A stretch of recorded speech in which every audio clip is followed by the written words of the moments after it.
Y hablemos de la pandemia de la COVID-19. Sabemos que este 2020 viene siendo muy duro, difícil en medio de la pandemia. Este año ya está por acabar, sin embargo, no debemos bajar la guardia, menos ahora que en nuestro país se ha detectado ya el primer caso de reinfección en un niño de 6 años.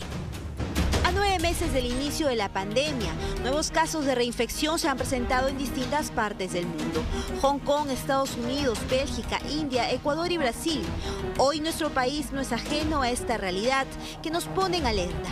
Un niño de 6 años es el primer caso de reinfección por COVID-19 en Perú. Se trata de un paciente de 6 años de edad que si bien procede en Lima, las muestras procedencia de Lima, lo que se ha encontrado es que tenía algunos factores que podrían haber conducido a la reinfección del virus SARS-CoV-2. Era un paciente con trisomía 21 y que tenía de forma de una enfermedad de base, una leucemia linfoblástica aguda. Es decir, se trata de una persona vulnerable que tenía el sistema inmune comprometido y tuvo 2 reinfecciones, una en mayo y otra en julio. En ambas infecciones con distintos genomas, según el examen genético del seguimiento que le hizo el Instituto Nacional de Salud. Así también tienen 27 casos sospechosos. Se ha identificado 27 casos con probable reinfección. ¿Qué quiere decir eso? Que tenían 2 pruebas moleculares positivas con un espacio de más de 90 días. El viceministro de Salud, Luis Suárez, informó que estos casos son aislados y que no significan una amenaza, pero no se debe bajar la guardia. 10 casos de reinfecciones es algo tan, digamos, mínimo que no afecta la dinámica de la epidemia. Y en todo el mundo es así.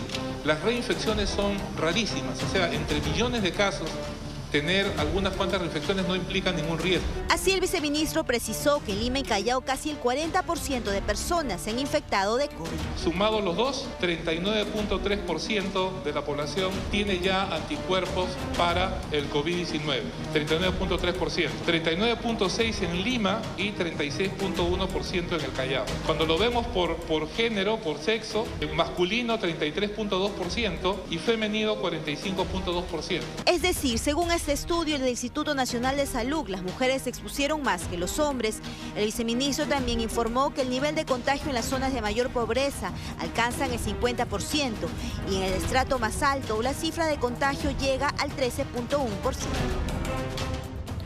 Bueno, en primer lugar, si hablamos de la reinfección por COVID-19, estamos hablando de un niño de 6 años. Y ya lo dijo los especialistas del Ministerio de Salud.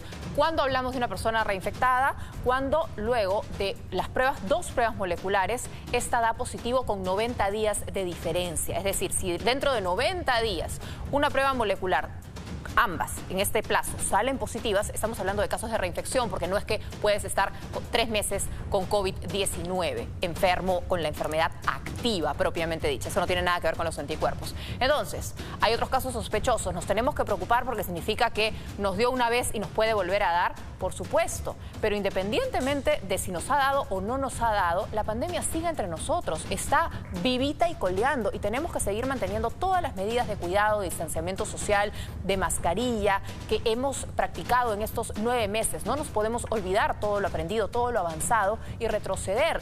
Hablando del estudio de seroprevalencia, cuando hablamos de Lima y Callao, claro, 4 de cada 10 limeños más o menos ya se ha infectado con COVID-19. Uno podría decir eso es un montón, no es tanto, porque además cuando lo desagregamos por nivel socioeconómico, detectamos algo muy interesante. Se había anticipado durante la pandemia, pero ahora ya es evidente.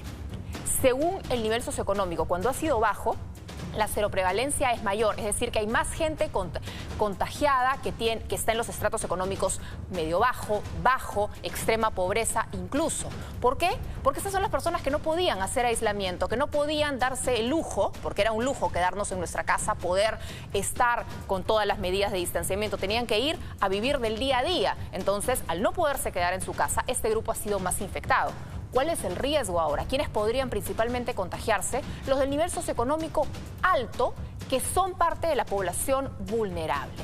Personas que teniendo altos ingresos económicos, teniendo una estabilidad mayor, pudieron quedarse en su casa haciendo teletrabajo o pudiendo mantenerse tranquilamente. ¿Y cuál es el problema? Que estas personas que además tienen mejor situación económica, pero que no se han contagiado y que están en riesgo de contagiarse, hoy van a restaurantes, a supermercados, van a todos lados, se olvidan de las medidas de distanciamiento y es por allí donde podría venir principalmente la segunda ola de la COVID-19. Mucha atención. 7:30.